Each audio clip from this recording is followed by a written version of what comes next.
जब इन बेशर्मों का यहाँ कुछ नहीं बना तो ये सेलिब्रेशन करने चले दूसरी जगह, जिनमें बहुत सारे यूट्यूबर हैं। डकी, सिस्ट्रोलॉजी, माँ सफदर, लारेब, कमल जुर्कानैन। क्योंकि न्यू ईयर पार्टी पर पाकिस्तान में हुई कराची पे सख्त पाबंदी, तो इन लोगों ने सोचा यहाँ के तो हमारे 2-3 दिन के व्लॉग रह जाएंगे, कैसे कवर करेंगे हम। तो ये चलते बने, कुछ लोग आउट ऑफ कंट्री और कुछ लोग आउट ऑफ सिटी। तो आज हम इन्हीं लोगों के बारे में बात करने लगे हैं। Welcome back another new reaction video. अस्सलाम वालेकुम, कैसे हैं आप सब। सबसे पहले मैं यहाँ पर उन लोगों को जवाब देती चलूँ जो लोग कहते हैं कि उनकी लाइफ है, उनकी ज़िंदगी है, आपको इससे क्या, आप क्यों उनकी लाइफ में इंटरफेयर करती हो। जब उनकी लाइफ उन्हीं की नहीं रही, वो खुद पब्लिक करते हैं। पब्लिक करने का किसी ने उनको कहा नहीं कि आप पब्लिक करो। अब जब पब्लिक कर दी तो पब्लिक को आवाज़ उठाने का हक बनता है। आज फिर मैं वही बात कहूँगी कि लगता है हम लोगों का ज़मीर मर गया है, हम लोगों में इंसानियत नाम की कोई चीज़ नहीं रह गई, बस नाम के हम लोग मुसलमान रह गए। क्योंकि इतना सब कुछ देखने के बावजूद भी अगर हम लोगों की ज़ुबानें बंद हैं, हम लोगों के दिल में किसी बात की मुलामत नहीं है, तो नालत है हम सबको अपने मुसलमान कहने पर।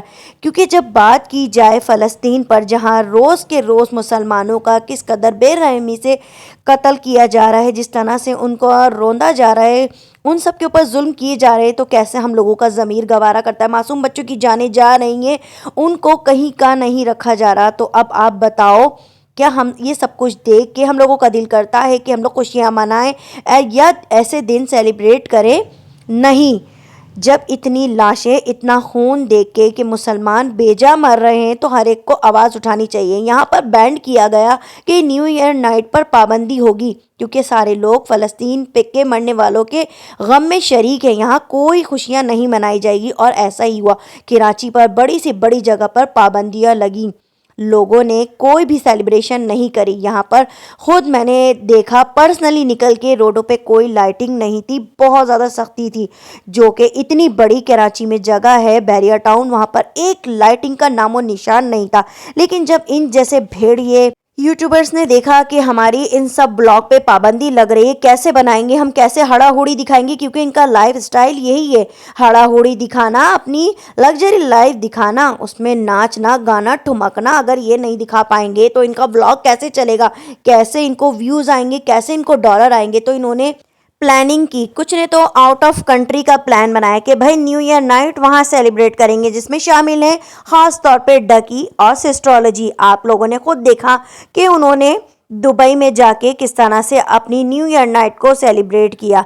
तो वहाँ पर आप लोगों ने इनका हल्ला गुल्ला, नाच गाना देखा, जबकि अल्लाह पाक ने इसको दिखाया वहाँ पर कि इसको सिग्नल दिया। क्योंकि इसको तो पहले भी एक पॉडकास्ट में ये बोल चुकी है कि मुझे रब सिग्नल दे देता है, और अभी भी अल्लाह पाक ने इसको सिग्नल दिया। इसका चैनल हैक होते होते बच गया, तो ये इसको इशारा था कि सुधर जाओ। क्या पता उम्रे पर जाना इसने इरादा ही किया है, जाते जाते अल्लाह पाक इसको नेक राह पर ला के खड़ा कर दे और ये नेक हो जाए। हमारी तो दुआ है कि इकरा कमल से, क्योंकि मेरी अपनी कोई ज़ाती कोई लड़ाई थोड़ी, कोई दुश्मनी नहीं, हम चाहेंगे कि ये सुधर जाए।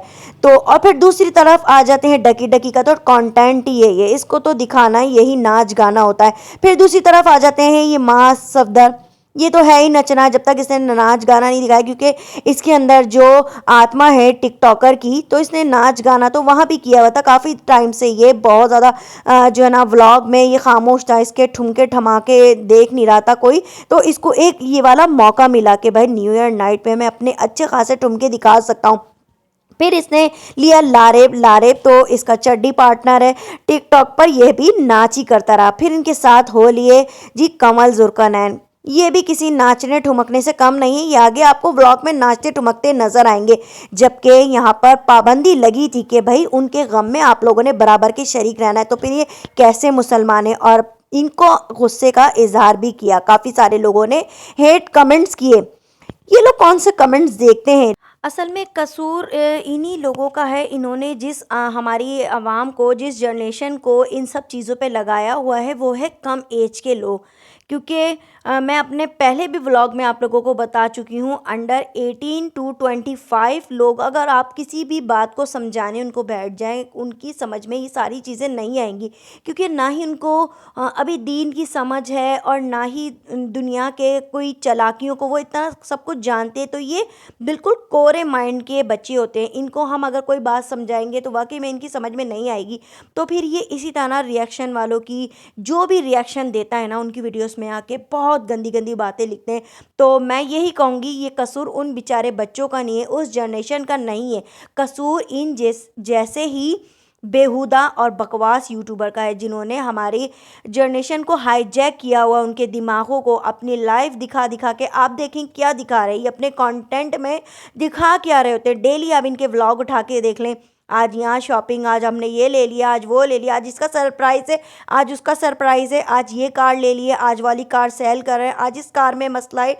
हमेशा ये आपको अपनी लग्जरी लाइफ ही दिखाएंगे। बर्थडे तो इनके यहाँ ऐसी सरप्राइज़ बर्थडे होती हैं, ऐसी सरप्राइज़ बर्थडे होती हैं कि उसमें हज़ारों बल्कि लाखों पैसा लगा हुआ होता है। तो आप बताएं, कोई मिडिल क्लास फैमिली का मेंबर इस तरह के अरेंजमेंट को अफोर्ड कर सकता है? नहीं कर सकता। इन सब के लिए बहुत पैसा चाहिए। जिस तरह के कराची, पाकिस्तान के, सॉरी कराची ही नहीं, पूरे पाकिस्तान के हालात हैं, वो आप सबके सामने। कोई मिडिल क्लास फैमिली का मेंबर इतने अच्छे से बर्थडे को सेलिब्रेट कर ही नहीं सकता। आजकल 2 टाइम का खाना ही इंसान को मिल जाए बहुत बड़ी बात है। लेकिन आप देखें, न्यू ईयर नाइट पर ये मास सफदर गया और इसने इनवाइट किया लारेब को और कमल जुल्करनैन को। इन लोगों ने क्या कुछ नहीं किया, इतने ज़्यादा पटाखे बम इसने मंगाए, इसको उन सब लोगों का ख्याल नहीं आया। इसको ये सब नहीं पता था कि हमारी गवर्नमेंट ने पाबंदी लगा दी है, कोई सेलिब्रेशन नहीं होगी, हम उन सब के दुख में बराबर के शरीक है। लेकिन इनको क्या, इनको बस अपने कंटेंट की फ़िक्र है, इनको अपना कंटेंट देना है, अपने व्लॉग दिखाने। तो देखिए, मैं आप लोगों की इनकी बेहयाई दिखाता, ये देखें आप इनकी लाइफ, ये देखें कैसे पैसे उड़ाते हुए, वाह वाह वाह वाह, बहुत समझ रहे हैं। फ़क्र फ़क्र महसूस देखें कितना हो रहा है, कैसे वाह वाह दी जा रही है, दाद दी जा रही है, और पैसे किस तरह लुटाए जा रहे हैं। कहीं से इनके चेहरों पे आपको शर्मिंदगी महसूस होती हुई नज़र आ रही है। कितनी बेहयाई फैला रहे हैं, नाच गाना बस इनकी ज़िंदगी बन चुका है। ठुमकना, अभी तो आप देखें आगे ठुमकते कितना है।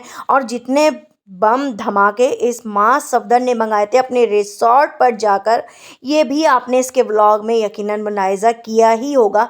तो मैं आपको क्या दिखाऊं, देखें ये सब इन चीज़ों को कितना फ़ख्र महसूस करते हैं, कि कितनी फ़ख्र की बात है कि अगर हमारे यहाँ किसी चीज़ की पाबंदी लगी है तो कोई वजह होगी, कि हम ये खुशियाँ किसी वजह से नहीं मना रहे, कि हमारे मुसलमान बहन भाई का एक के बाद एक शहीद किया जा रहा है किसी बिना किसी वजह के। क्या हम मुसलमान अगर किसी चीज़ के लिए रुक सकते हैं? क्या नहीं रुक सकते? नहीं जी, इनके डांस नाच गाने, इनके व्लॉग कैसे चलेंगे? इनकी करोड़ों की अर्निंग जो रुक जाएगी अगर ये सब ना दिखाए, ये हुल्लड़बाजी नहीं दिखाई, ये मटर गश्तियाँ नहीं दिखाई, तो इनके व्लॉग नहीं रुक जाएंगे। तो देखें, अल्लाह पाक इन सबको एक दिन, मुझ समेत अगर मैं भी कभी ऐसी गलती करूँगी तो सज़ा देने का रवादार है। वो रब्बुल इज़्ज़त सब देख रहा है। ये इनके नाच गाने, क्या लाइफ यही सब कुछ है? ये बताएं, क्या ज़िंदगी में सिर्फ ये नाच गाना ही सब कुछ रह गया है? बीवियों को नचाना, इन्होंने नाचना, देखें इनकी मस्तियाँ देखें आप। ये वो लोग हैं जिनको मिलियंस में लोग देखते हैं। क्या इन्होंने इस नाचने गाने ठुमकने के अलावा कोई भी आपको दुआ मांगता हुआ नजर आए, कि साले 9 की इब्तिदा दुआ से की जाए? ये सवाल मैंने आप लोगों के ऊपर छोड़ा, जवाब ज़रूर दीजिएगा।